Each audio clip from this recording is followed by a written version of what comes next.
من میاندیشم پس هستم، من میخوانم پس هستم، من مینویسم پس هستم. من میکشم. غلط میکنی سیگار بکشی.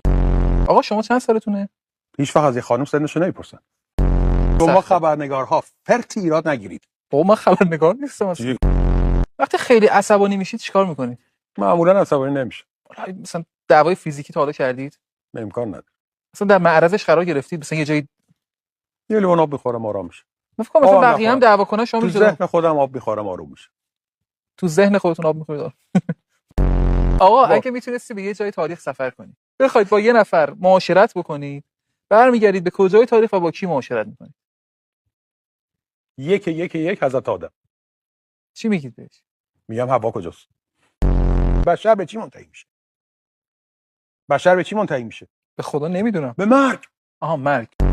آقا شما رو به این دوربین بگو، من رو به اون دوربین میگم. من رو به این دوربین. شما به جوونا حسودیم شد. من اینجا میگم آقا شرط بندی. اون اصلا شما رو نمیگیره. میگیره الان کاری نداره. بهترین تصویر رو وایساده. ببین تمام شد. شرط بندی نکنید. با اون دوربین میگم شرط بندی نکنید. با این دوربین میگم سیگار نکشید. با این دوربین میگم احتیاط بده. احتیاط خانمان براندازه. احتیاط میسوزونتت. تمام. تن آدمی شریف است به جان آدمیت. نهمین لباس زیباست نشان آدمیت. من یه اعترافی بکنم. من حدود مثلا 30% حرفای شما رو متوجه میشم.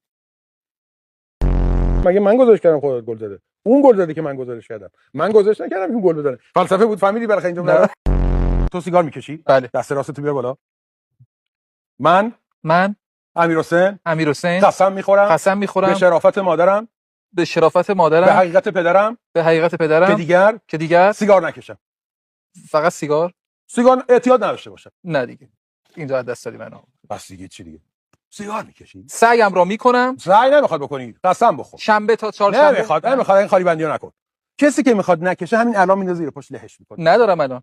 تو جیبت هست. به قرآن تو کیفت هست. خانمت اینجاست.